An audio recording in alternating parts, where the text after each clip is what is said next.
The wizard studies के current affairs news bulletin series में आप सभी लोगों का एक बार फिर से स्वागत है। आज के न्यूज बुलेटिन में देखते हैं क्या खबरें हैं। पहली खबर है कि कम्युनिस्ट नेता सीताराम येचुरी का 72 साल की उम्र में निधन हो गया। सीताराम येचुरी का एम्स में निधन हुआ है। लंबे समय से भर्ती थे और 19 अगस्त को निमोनिया के लक्षणों के साथ अस्पताल में इन्हें भर्ती कराया गया था। येचुरी ने अपने अंतिम वीडियो संदेश में पश्चिम बंगाल के पूर्व मुख्यमंत्री बुद्धदेव भट्टाचार्य को श्रद्धांजलि दी। वो भी एक कम्युनिस्ट नेता थे, इस वजह से उन वैचारिक आधार पर इनमें आपस में काफी लगाव था। येचुरी के निधन पर राजनीतिक जगत के सभी वर्गों ने अपनी श्रद्धांजलि अर्पित की है। वे 2 बार राज्यसभा के सांसद भी रह चुके थे। सीपीआई-एम पोलित ब्यूरो ने कहा कि उनका असामयिक निधन सीपीआई-एम के लिए एक बड़ा झटका है और वामपंथी, लोकतांत्रिक और धर्मनिरपेक्ष ताकतों के लिए एक बड़ी क्षति है। राष्ट्रपति द्रौपदी मुर्मू और प्रधानमंत्री नरेंद्र मोदी ने भी शोक व्यक्त किया। येचुरी के परिवार में पत्नी सीमा चिश्ती, बेटा दानिश और बेटी अखिला है। उनके बड़े बेटे आशीष येचुरी की 2021 में कोविड-19 जटिलताओं के कारण मृत्यु हो गई थी। येचुरी का पार्थिव शरीर 14 सितंबर की सुबह, यानी कि आज 14 सितंबर है, आज सुबह 11 बजे से दोपहर 3 बजे तक दिल्ली में सीपीआई-एम मुख्यालय में जनता के अंतिम दर्शन के लिए रखा जाएगा। अगला टॉपिक, जुलाई में औद्योगिक उत्पादन 4.8% बढ़ा है। भारत में औद्योगिक उत्पादन जुलाई में 4.8% बढ़ा, जो कि वित्तीय वर्ष 2025 में दूसरी सबसे धीमी गति है।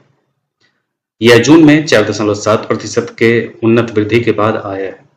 खनन और बिजली की वृद्धि धीमी हो गई है और गैर उपभोक्ता टिकाऊ वस्तुओं के उत्पादन 4.4% की तीव्र गिरावट के साथ इस श्रेणी के लिए 4 महीने में तीसरा संकुचन था। कुछ पॉइंट्स आपको याद रखने चाहिए। औद्योगिक उत्पादन सूचकांक 3 महीने के निचले स्तर पर पहुंच गया है। उत्पादन स्तर जून से 0.73% कम हुआ है। जुलाई में पुट की वृद्धि दर 4.6% हो गई, जो कि जून में 3.2% थी। खनन में 10.3% की वृद्धि के बाद मात्र 3.7% की वृद्धि हुई। जून में बिजली उत्पादन की वृद्धि 8.6% से धीमी होकर 7.9% हो गई। पूंजीगत वस्तुओं का उत्पादन 12% की सबसे तेज गति से बढ़ा है। मध्यवर्ती वस्तुओं का उत्पादन 6.8% बढ़ा है। प्राथमिक वस्तुओं की वृद्धि जून में 6.3% से थोड़ी धीमी होकर 5.9% हो गई। बुनियादी ढांचे और विनिर्माण वस्तुओं में 4.9% की वृद्धि हुई। उपभोक्ता टिकाऊ वस्तुओं के उत्पादन पिछले अगस्त से 8.2% बढ़ा है। गैर टिकाऊ वस्तुओं का उत्पादन जून में 1.5% की गिरावट के बाद 4.4% की गिरावट के साथ बंद हुआ। वित्तीय वर्ष 2025 के पहले 4 महीने में गैर टिकाऊ वस्तुओं का उत्पादन 1.5% घटा है, जबकि टिकाऊ वस्तुओं का उत्पादन 10% बढ़ा है। तो कुल मिलाकर ये आंकड़े हैं जो टोटल देख करके ही औद्योगिक उत्पादन में जो परसेंटेज औसत निकाला जाता है उसमें गिरावट देखी गई है, धीमी वृद्धि देखी गई है। 4.8% की धीमी वृद्धि देखी गई है। अगला टॉपिक है प्रधानमंत्री मत्स्य संपदा योजना।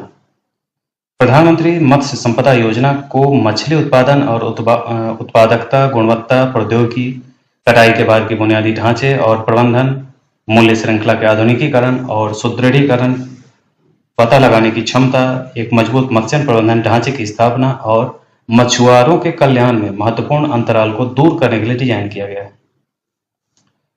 2024-25 तक मछली उत्पादन में अतिरिक्त 70 लाख टन की वृद्धि। 2024-25 तक मत्स्य निर्यात आय को बढ़ाकर 1 लाख करोड़ रुपया करना, मछुआरों और मछली किसानों की आय को दोगुना करना, कटाई के बाद नुकसान को 20 से 25% से घटाकर 10% करना और मत्स्य पालन क्षेत्र और संबद्ध गतिविधियों में अतिरिक्त 55 लाख प्रत्यक्ष और अप्रत्यक्ष लाभकारी रोजगार के अवसर प्रदान करना इसका लक्ष्य है। क्लस्टर या क्षेत्र आधारित दृष्टिकोण और पिछड़े और आगे के लिंकेज के माध्यम से मत्स्य पालन क्लस्टरों का निर्माण इसका दृष्टिकोण है। योजना की प्रकृति समझें तो यह योजना एक व्यापक योजना है जिसके दो अलग अलग घटक हैं। ए घटक में केंद्रीय क्षेत्र योजना और बी क्षेत्र में केंद्र प्रायोजित योजना आते हैं। इसका वित्त पोषण पैटर्न समझ लें तो केंद्र सरकार द्वारा 100% वित्त पोषण इसमें किया जाएगा। केंद्र प्रायोजित घटक यानी कि पूर्वोत्तर और हिमालयी राज्यों में केंद्र प्रायोजित घटक में 60:40 रहेगा और वित्त पोषण पूर्वोत्तर और हिमालयी राज्यों में 90:10 रहेगा। नोडल मंत्रालय इसका मत्स्य पालन और पशुपालन और डेयरी मंत्रालय। अगला मुद्दा है कि परमाणु खनिजों की सूची से 6 खनिज को हटा दिया गया है, जिसमें lithium, beryllium, niobium, titanium, tantalum और जिरकोनियम, इनको परमाणु खनिज की सूची से बाहर कर दिया गया। इन खनिजों को हटाना खान और खनिज विकास और विनियमन संशोधन अधिनियम 2023 का ये हिस्सा है, जिसे 26 जुलाई 2023 को लोकसभा में पेश किया गया था। परमाणु सूची के 6 खनिजों को हटाने का कारण क्या है? तो ये 6 खनिज रणनीतिक और महत्वपूर्ण हैं जो देश के आर्थिक विकास और राष्ट्रीय सुरक्षा के लिए आवश्यक है। इन खनिजों की खोज प्रक्रिया को गति देना ताकि भविष्य की तकनीकें और ऊर्जा संक्रमण और 2070 तक शुद्ध शून्य उत्सर्जन प्राप्त हो सके। इन महत्वपूर्ण खनिजों के आयात को कम करना और घरेलू उत्पादन को प्रोत्साहित करना। और चौथा कारण है महत्वपूर्ण खनिजों की खोज और खनन में निजी क्षेत्र के निवेश और भागीदारी को प्रोत्साहित करना। तो ये कारण है जिसकी वजह से इन 6 खनिजों को परमाणु खनिज की सूची से बाहर किया गया है। अगला टॉपिक है बलीन व्हेल मिस्टिसेट्स जिसको कहते हैं। वे समुद्री स्तनधारी हैं और पृथ्वी पर सबसे बड़े जीवों में से कुछ हैं। वे अपने भयानक गीतों के लिए जाने जाते हैं। उनमें blue whale, humpback, right whale, bowhead whale और अन्य जैसी प्रजातियां शामिल हैं। वे अपने अनोखे भोजन तंत्र के लिए जाने जाते हैं, जिसमें बेलन प्लेट शामिल हैं जो पानी से छोटे क्रिल को छानने के लिए इस्तेमाल किए जाने वाले महीन बाल जैसे केराटिन का एक बड़ा रैक है। ये आप देख रहे हैं, इसमें बहुत ही विचित्र टाइप के जलीय जीव हैं ये, जो इस पर्यावरण में विविधताओं को दिखाता है। बलीन व्हेल की विभिन्न प्रजातियां बेलन के आकार और फ्रिंज की महीनता में भिन्न होती हैं। ये अलग अलग भोजन शैलियों और भोजन के प्रकारों को दर्शाता है। मोटे फ्रिंज वाले छोटी बेलन प्लेटें मछली खाने वाली व्हेल का वर्णन करती हैं। बारीक या रेशमी फ्रिंज वाली लंबी प्लेटें दूसरों को जूप्लैंक्टन जैसे छोटे जानवरों का शिकार करने की अनुमति देती है।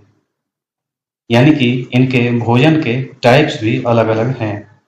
ये इसमें इनके अंदर जो ये सब महीन रेशमी फ्रिंज जिसको कह रहे हैं, इन्हीं के वजह से। IUCN के संकटग्रस्त प्रजातियों की लाल सूची में गंभीर रूप से संकटग्रस्त जो व्हेल है वो उत्तरी अटलांटिक राइट व्हेल है। संकटग्रस्त की सूची में ब्लू व्हेल, उत्तरी प्रशांत राइट व्हेल है और सबसे कम चिंता वाले में हम्पबैक व्हेल और बोहेड व्हेल है। इन शानदार जीवों के लिए खतरों में जहाजों से टकराना, मछली पकड़ने के गियर में उलझना और आवाज का क्षरण और ध्वनि प्रदूषण शामिल हैं। तो ये बलीन व्हेल हैं जो अपने आप में एक विचित्र जलीय जीव हैं। ये अब है कि ये काफी महत्वपूर्ण मुद्दा है। साहित्य के लिए जो पुरस्कार मिले हैं, इसको आप किसी भी एग्जाम के लिए हमेशा आपको हाल के लगभग 1 साल आपको ये सारे याद रहने चाहिए। कोई ना कोई आपके एग्जाम में आते रहेंगे। इसमें पहला है कि 58वां ज्ञानपीठ पुरस्कार 2023 ये जगत गुरु स्वामी रामभद्राचार्य को संस्कृत के लिए और श्री गुलजार को उर्दू के लिए दिया गया है। 35वां व्यास सम्मान 2023 पुष्पा भारती को उनके संस्मरण यादें 2016 के लिए दिया गया है। 32वां सरस्वती सम्मान 2022 तमिल लेखिका शिव शंकरी को उनके संस्मरण सूर्यवंशम के लिए दिया गया है। 33वां सरस्वती सम्मान 2023 प्रभा वर्मा को उनके पद्य उपन्यास रौद्र सात्विकम के लिए दिया गया है। 29वां देवी शंकर अवस्थी पुरस्कार 2023 निशांत को उनकी आलोचना पुस्तक कविता पाठक आलोचना के लिए दिया गया है। अंतर्राष्ट्रीय बुकर पुरस्कार 2024 जेनी एर्पेनबेक और अनुवादक माइकल हॉफमैन को कैरोस के लिए दिया गया है। बुकर पुरस्कार 2023 आयरिश लेखक पॉल लिंच को पैगंबर गीत के लिए दिया गया है। 9वां Oxford book store book cover पुरस्कार 2024 भावी मेहता को द बुक ब्यूटीफुल के लिए प्रदीप सेबेस्टियन को दिया गया है। वॉव विश्व साहित्य पुरस्कार प्रसिद्ध कन्नड़ कवित्री ममता जी सागर को दिया गया है। 2023 साहित्य के लिए जेसीबी पुरस्कार तमिल लेखक पेरुमल मुरुगन को फायर बर्ड के लिए दिया गया है। पेन पिंटर पुरस्कार 2024 अरुंधति राय को उनके अडिग और अडिग लेखन के लिए दिया गया है। ब्रिटिश अकादमी पुस्तक पुरस्कार 2023 नंदिता दास को courting India England Mughal India and the origins of empire के लिए दिया गया है। पंजाबी साहित्य के लिए दहान पुरस्कार दीप्ति बबूता को उनकी लघु कहानी संग्रह भूख इन सहलेंदी है इसके लिए। Tata literature life time achievement award Tamil लेखिका CS लक्ष्मी को दिया गया। केरल ज्योति पुरस्कार 2023 प्रख्यात लेखक T पद्मनाभन को दिया गया।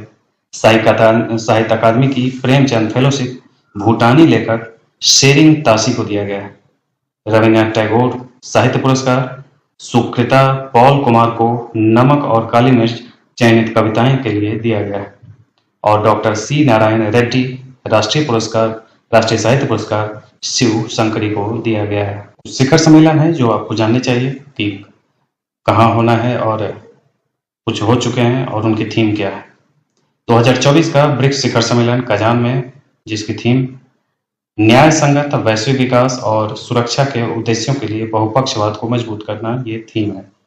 9वां ब्रिक्स संसदीय मंच जो जोहान्सबर्ग में हुआ, ये थीम है इसकी ब्रिक्स और अफ्रीका साझेदारी को गहरा करने के लिए बहुपक्षवाद और संसदीय कूटनीति का उपयोग करना।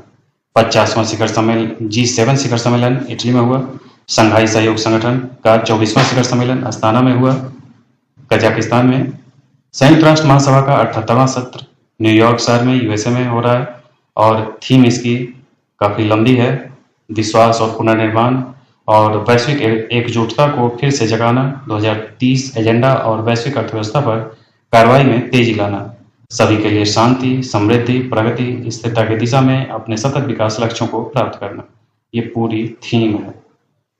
विश्व आर्थिक मंच की 54वीं वार्षिक बैठक, जिसे दावोस शिखर सम्मेलन 2024 के नाम जाना जाता है, Swiss alpine school Switzerland Davos में हुआ।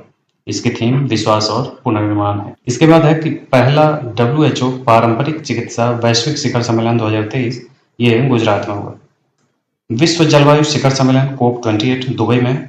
40वां तट रक्षक कमांडर सम्मेलन नई दिल्ली में। संयुक्त राष्ट्र शांति स्थापना मंत्री स्तरीय बैठक आकरा घाना में।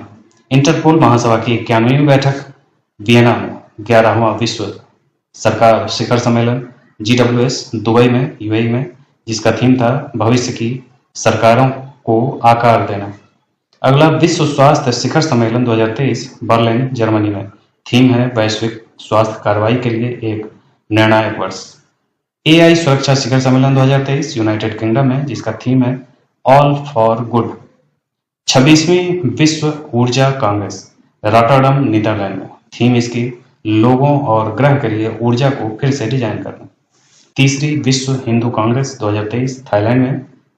थीम है जयस आयातनम धर्म, जिसका अनुवाद है धर्म विजय का निवास है। इसके बाद अगला जो टॉपिक है वो है मिशन मौसम विज्ञान। हाल ही में केंद्रीय मंत्रिमंडल द्वारा 2000 करोड़ रुपए की मंजूरी दी गई है इस योजना को। जिस मिशन का उद्देश्य भारतीय मौसम विभाग, राष्ट्रीय मध्यम अवधि मौसम पूर्वानुमान केंद्र और भारतीय उष्णकटिबंधीय मौसम विज्ञान संस्थान जैसे संगठनों द्वारा उपयोग किए जाने वाले उपकरणों को अपग्रेड करना, इसका उद्देश्य मौसम पूर्वानुमान को अधिक सटीक बनाना और सटीकता में सुधार करना है। इसमें इस विश्व मौसम के कुछ मुख्य उद्देश्यों में क्या क्या शामिल है इसे देखें तो 60 मौसम रडार, 15 पवन प्रोफाइलर और 15 रेडियो साउंड खरीदना और स्थापित करना। IITM में क्लाउड सिमुलेशन चैम्बर स्थापित करना जो बारिश के बादलों को मॉडल करने में मदद करेगा। बादलों को सीडिंग करने और उन्हें बारिश को नियंत्रित करने के लिए उनमें बदलाव करने जैसे विभिन्न मौसम हस्तक्षेपों का परीक्षण करना। बिजली को नियंत्रित करने की योजना बनाना। तो ये सब इसके उद्देश्यों में शामिल है। यह मिशन मौसम विज्ञान में मौलिक शोध में निवेश करने का एक स्वागत योग्य कदम है और जलवायु परिवर्तन से उत्पन्न जटिलताओं को कम करने में मदद कर सकता है। अमित शाह ने कहा है कि पोर्ट ब्लेयर का नाम बदलकर श्री विजयपुरम रखा जाएगा। केंद्रीय गृह मंत्री अमित शाह ने शुक्रवार को कहा कि अंडमान निकोबार द्वीप समूह की राजधानी पोर्ट ब्लेयर का नाम बदलकर श्री विजयपुरम रखा जाएगा ताकि देश को औपनिवेशिक छापों से मुक्त किया जा सके। श्री शाह ने एक्स पर निर्णय की घोषणा करते हुए कहा, जबकि पहले के नाम में औपचारिक विरासत थी, श्री विजयपुरम हमारे स्वतंत्रता संग्राम में मिली जीत और उसमें अंडमान निकोबार द्वीप समूह की अद्वितीय भूमिका का प्रतीक है। केंद्रीय मंत्री ने कहा कि यह द्वीप क्षेत्र जो कभी चोल साम्राज्य के नौसैनिक अड्डे के रूप में कार्य करता था, आज हमारी रणनीतिक और विकास आकांक्षाओं के लिए महत्वपूर्ण आधार बनने के लिए तैयार। बाढ़ से जूट उत्पादन में 20% की कमी आ सकती है, ऐसा कहा जा रहा है। राष्ट्रीय जूट बोर्ड के सचिव शशि भूषण सिंह ने कहा कि इस वित्तीय वर्ष में जूट उत्पादन में 20% की गिरावट आने की उम्मीद है। बोर्ड द्वारा आयोजित एक प्रदर्शनी के लिए कोयम्बटूर आए श्री सिंह ने गुरुवार को द हिंदू को बताया कि इस साल प्राकृतिक आपदाओं के कारण पश्चिम बंगाल और असम में खेती प्रभावित हुई है। बाढ़ ने कुछ इलाकों में फसल को नुकसान पहुंचाया है, जिससे उत्पादन पर असर पड़ा है। वार्षिक जूट निर्यात 4500 करोड़ रुपए तक पहुंचने की संभावना है। पिछले वित्तीय वर्ष में यह 3000 करोड़ रुपए था, जो चालू वित्तीय वर्ष के दौरान इससे लगभग 3500 करोड़ रुपए तक पहुंचने का अनुमान है। जूट प्रौद्योगिकी मिशन 2.0 के लिए मसौदा तैयार किया और हितधारकों के साथ बैठकें की। यह जूट के लिए और अधिक अनुप्रयोग खोजने के लिए अनुसंधान परियोजनाओं का भी समर्थन कर रहा था। जूट के पौधों से इथेनॉल निकालने के लिए प्रयोगशाला परीक्षण पूरा हो गया है। अनुमान है कि 1 टन जूट प्लांट से 495 लीटर इथेनॉल मिलेगा। उन्होंने बताया कि एक पायलट यूनिट स्थापित करने की योजना है। एक अन्य परियोजना जूट मिश्रित सामग्री बनाने की भी थी। तो ये था आज का करंट अफेयर्स का न्यूज बुलेटिन। इसी ढंग के अन अपडेट के साथ हम फिर उपस्थित होंगे। आज के लिए इतना ही। धन्यवाद।